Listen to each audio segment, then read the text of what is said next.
So hello everyone, आज हमारे साथ टॉपर स्टॉक में है हरिओम। इनकी रैंक आई है 47। So first of all many congratulations to you. Thank you. कैसा लग रहा है आपको?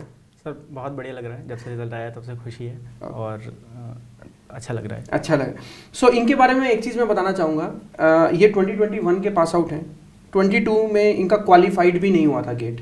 ये बहुत बड़ा एक जो पॉडकास्ट है, ये जो लर्निंग होगी ये वीडियो की, ये उन सारे बच्चों के लिए बहुत इंपॉर्टेंट होगा जिन लोगों ने की रैंक इस बार अच्छी नहीं आई है 2024 में, या क्वालिफाइड नहीं करे हैं। इनकी 22 में कोई भी क्वालिफाई नहीं हुआ था। 23 में इनकी 3500 रैंक आई थी और 24 में 47 रैंक। तो ये आपने कैसे करा नॉट क्वालिफाइड से 47th रैंक तक की जर्नी? सर ऐसे ही है, जब कॉलेज में थे तो थोड़ा थोड़ा पढ़ना शुरू किया था कि मतलब कुछ तो करना है, कुछ मतलब करने, मतलब वैसे प्लेसमेंट का कोई सीन नहीं बन रहा था कॉलेज में। तो फिर मैंने थोड़ा थोड़ा तभी पढ़ना शुरू किया यूट्यूब और उस सबसे। तो जब तब गेट दिया तब उतना तैयारी नहीं हो पाई क्योंकि उतना रिसोर्सेज नहीं थे उस हिसाब से। तो फिर मैंने सेल्फ ही जितना दिया तो उससे उतना 10,000 के आसपास की कुछ रैंक बनी। फिर उसके बाद कॉलेज के बाद भी सोचा था कि मतलब तैयारी तो कंटिन्यू रखनी है कैसे भी करके। तो फिर मैं अदर एक्टिविटीज़ में इन्वॉल्व हो गया, तो उतना ध्यान नहीं दे पाया उस समय, मतलब 22 में। तो 22 में उतना ही रैंक था, मतलब क्वालिफाई नहीं कर पाया मैं। उसके बाद 2023 में मैंने सेल्फ से प्रिपेयर करना शुरू किया। मैं थोड़ा सीरियस हो गया उस चीज़ को लेके। मैंने काफ़ी प्रीवियस ईयर लगाए और शॉर्ट नोट्स तैयार किए और यूट्यूब से जितना मतलब कंटेंट मिल जाता था उस हिसाब से मैंने सारा किया। उसके बाद टेस्ट सीरीज़ भी लगभग सारी लगाई। लेकिन वही था कि मतलब जो कंसेप्ट मुझे एक उस गेट एग्ज़ाम मतलब क्वालिफाई करवा सकता था, वो कंसेप्ट नहीं बिल्ड हो पा रहे थे कैसे भी करके।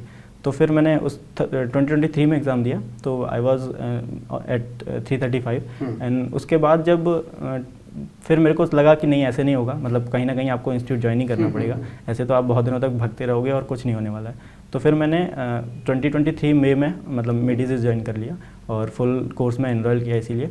और उसके बाद फिर मैंने फुल जो अपनी तैयारी थी वो प्रिपेयर कर एक करीब 6-7-8 महीने जो भी कोचिंग का था वो दिया और फिर ये। तो आपको कैसे रोल लगा मेडिसी जब आपने ज्वाइन करा? तो क्लासरूम का कैसा एक्सपीरियंस रहता था? किस तरीके से आप अपनी पढ़ाई मेंटेन रखते थे? क्योंकि क्लास भी होती थी डेली, टेस्ट भी होते होंगे हर हफ्ते या सब्जेक्ट खत्म होने के बाद, तो वो आपने अपना शेड्यूल कैसे मेंटेन करके रखा? सर मेरे कुछ दोस्त थे मतलब अदर ब्रांचेस के, जिन्होंने पहले मतलब कोचिंग कर रखी थी। तो मैंने उनसे बहुत सारे क्वेश्चन किए यही सब का कि कैसे कैसे मतलब क्लासेस रहती हैं और कब ज्वाइन करना चाहिए, क्या टाइमिंग, किस समय ज्वाइन करना है। कुछ बच्चे बहुत पहले कर लेते हैं, कुछ लोग थोड़ा लेट करते हैं, तो वो भी एक प्रॉब्लमेटिक हो जाता है। तो मेरे फिर लगा कि मुझे मेरे से ज्वाइन कर लेना चाहिए ताकि मैं एक डिसेंट अमाउंट ऑफ टाइम में मतलब अपना वो ख़त्म कर पाऊँ कोर्स भी। तो मई में मैंने ज्वाइन किया। उसके बाद मेरा लगभग जैसे जैसे सब्जेक्ट चलते थे मैं सब्जेक्ट्स मतलब पैरेलली मतलब सारी चीज़ें कवर करता जाता था। और उस मतलब जैसे जिस दिन क्लास ख़त्म हुई उसी दिन मैं वो सारे नोट्स रिवाइज कर लेता था जो भी मेरे मतलब नोट्स मतलब रिवीजन के हैं। साथ में जो भी टीचर्स मतलब वो देते थे काम की भाई वर्कबुक सॉल्व करनी है या जो भी काम करने के लिए मिलता था वो सारा मैं लगभग ख़त्म कर देता था मतलब उसी दिन जिस दिन मतलब वो सारी चीज़ें हैं। सो इस इंटरेक्शन से मुझे ये पता चल रहा है मतलब आपने क्लास नोट्स भी करे अच्छे से, वर्कबुक भी करी, PYQ भी करे होंगे गेट के। Yes sir. ओके, और आपने टेस्ट सीरीज भी दी। Yes sir. तो टेस्ट सीरीज का क्या इंपॉर्टेंस रहा? मतलब आपको क्या लगता है कि बिना टेस्ट सीरीज दिए किसी की रैंक आ सकती है अच्छी?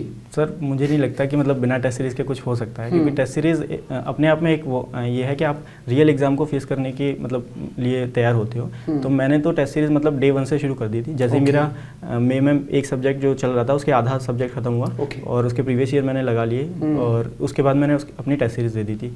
तो मतलब टेस्ट सीरीज़ दे दी, फिर वो सब्जेक्ट जब पूरा कंप्लीट हुआ तो जो बाकी का टेस्ट जो हाफ टेस्ट था वो सारी टेस्ट दी थी। मतलब जो छोटे वाले टेस्ट थे वो सारे लगभग मैंने अपने कोर्स जो चल रहा था जो क्लास टेस्ट होते थे एक एक के बाद वो सारे लगभग मैंने उसी समय खत्म कर लिए थे ताकि एक बर्डन भी ना रहे कि फालतू में मतलब बचे हुए हैं टेस्ट वाले और साथ में मेरी प्रैक्टिस भी होती रही। और ये टेस्ट सीरीज देने का मतलब क्या ये है कि सिर्फ टेस्ट सीरीज देते थे आप या अपना पूरा तैयारी करने के बाद टेस्ट देते थे? नहीं सर, मैं मतलब एक टेस्ट मतलब जैसे ये है कि एक तो टेस्ट तभी दे दिया जब क्लास मेरी खत्म हुई है और पूरा सारे क्वेश्चन लगा लिए, मतलब पूरा एक होलिस्टिक तैयारी मेरे को लगे कि हाँ मैंने सब्जेक्ट तैयार कर लिया। मैंने तभी एक टेस्ट मतलब जो छोटे वाले टेस्ट थे वो सारे तभी दे दिए थे। ठीक है ठीक है।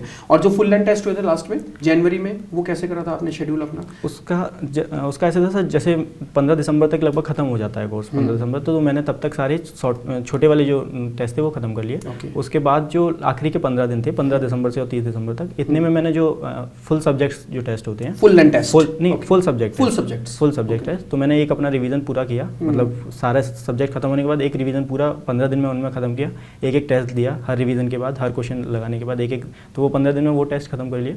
उसके बाद मैंने फुल लेंथ टेस्ट दिए जनवरी में जाके। ओके। तो जनवरी में मेरा मतलब वो शेड्यूल था शॉर्ट नोट्स के साथ, तो मैंने फिर वो वहाँ पे। एक क्वेश्चन और मैं ये पूछना चाहूँगा, काफ़ी सारे बच्चे डीमोटिवेट हो जाते हैं टेस्ट देके, उनकी रैंक बाई चांस किसी भी रीज़न की वजह से अच्छी नहीं आती, या ऐसा भी हो सकता है, ऐसा नहीं है कि कोई पर्सन सारे सब्जेक्ट्स में स्ट्रॉन्ग हो, किसी का कोई पार्ट स्ट्रॉन्ग होता है, किसी का कोई पार्ट स्ट्रॉन्ग होता है। सो क्या आपके साथ ऐसा था कि आपने जब टेस्ट दिए तो सारे टेस्ट में आप टॉपर्स रैंक में आते थे क्लास में, या आपकी भी पीछे रैंक आती थी? नहीं सर, मैं तो टेस्ट, जैसे मैं इससे पिछले 2023 के लिए भी टेस्ट सीरीज दिए थे, तो मेरी भी शुरुआत उतने से ही हुई थी, 4 नंबर 5 नंबर 10 नंबर उतने ही आते थे, उतने ज़्यादा नहीं आते थे। तो इवन इस साल भी मेरी उतने ही मार्क्स आते थे, मतलब बहुत बाद में जाके मेरे 15 16 17 नंबर आने थे, 20 तो रेयर ही किसी टेस्ट में आते थे 25 में। मीन्स अगर टेस्ट मार्क्स में कम आ रहे हैं तो डीमोटिवेट होने की जरूरत नहीं है? उससे कोई मतलब भी नहीं है कि आप डीमोटिवेट होकर कुछ कर नहीं लेंगे। तो आपने फिर उससे कैसे वीकनेस को अपने कवर अप करा, मतलब कैसे एनालिसिस करते थे, उससे रिजल्ट में कैसे कन्वर्ट करा उससे?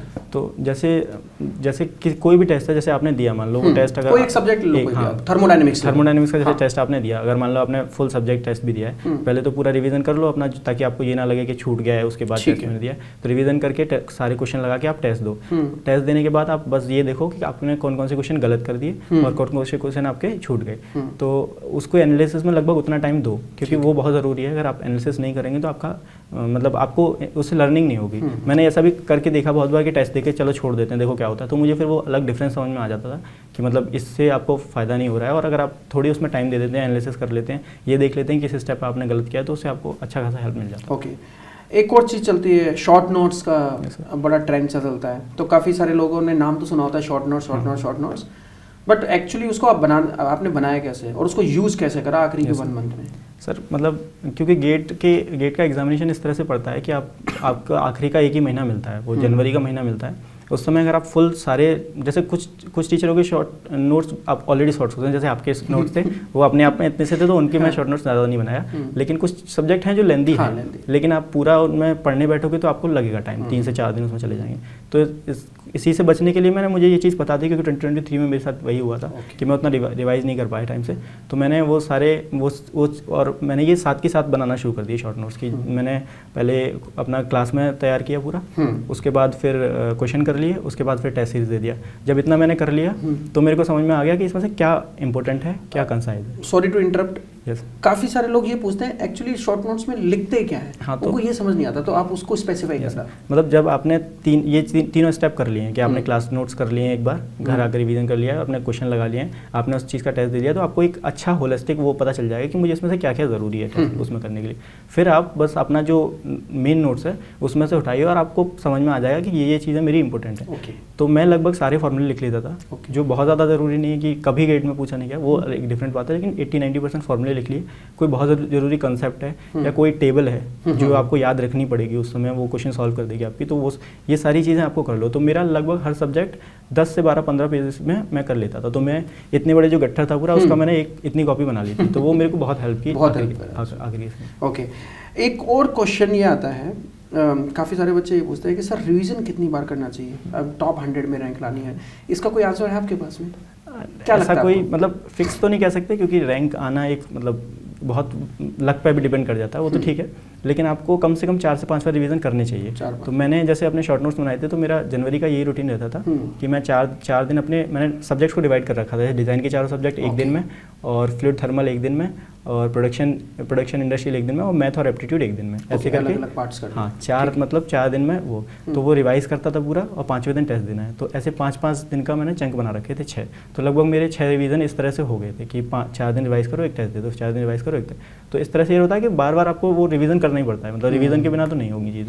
तो पर ये आप 6 बार जो बोल रहे हो, ये जनवरी में बोल रहे हो, उससे पहले आपने टेस्ट दिए, क्लास टेस्ट दिए, सब्जेक्ट टेस्ट दिए, वहाँ अलग रिवीजन। इट मीन्स हम सोच सकते हैं कि पता नहीं 10 से 15 बार 20 बार शायद कोई लिमिट नहीं है। इनफैक्ट आपने 2023 में भी पढ़ा था, तो फिर वहाँ पे भी करा है। So there is no limit कि आपके पास जितना टाइम रहे उतना आप रिवीजन करें। ठीक है, एक चीज़ और मैं पूछना चाहूँगा, आपको कुछ मतलब क्या मोटिवेटिंग फैक्टर रहा पेरेंट्स की साइड से, या फैमिली की साइड से, या फ्रेंड्स की साइड से, उसके बारे में कुछ डिस्कस करना चाहेंगे, क्योंकि हर एक के फेज़ में क्योंकि इतना बड़ा टेन्योर होता है, 7 से 8 महीने 10 महीने की तैयारी होती है, तो डेफिनेटली सबके में लो फेज़ आती है, ऐसा नहीं है। तो आपके उस लो फेज़ के अंदर आपको कोर्स किससे सपोर्ट मिला, कैसे आप उससे उभरे?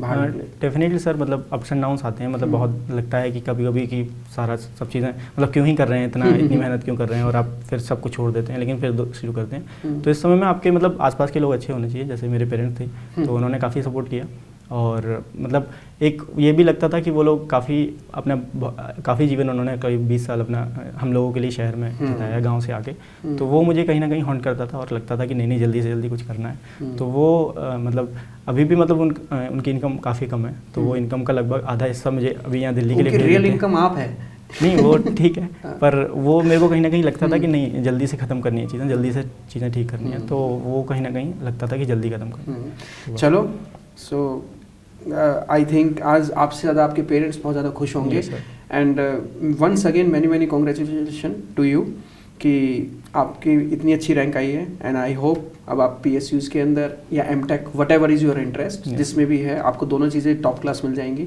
आपकी रैंक बड़ी अच्छी है, and best of luck your futures, and thank you so much for sharing all the informations बाकी सारे स्टूडेंट्स के लिए भी, कि वो भी आप में से भी अगर कोई ऐसा है जिसका 2024 में क्वालिफिकेशन नहीं हुआ है या 3000, 4000, 5000 रैंक है, तो प्लीज़ होप मत छोड़िए, आप ट्राई करिए, दोबारा से अच्छे से तैयारी करिए, जैसे इन्होंने रिवीजन करा है, शॉर्ट नोट्स करे हैं, प्रैक्टिस करी है क्वेश्चंस की, और टेस्ट सीरीज़ को आप सीरियसली लीजिए, सो डैट आप भी नेक्स्ट ईयर फिर टॉपर स्टॉक के अंदर आएँ।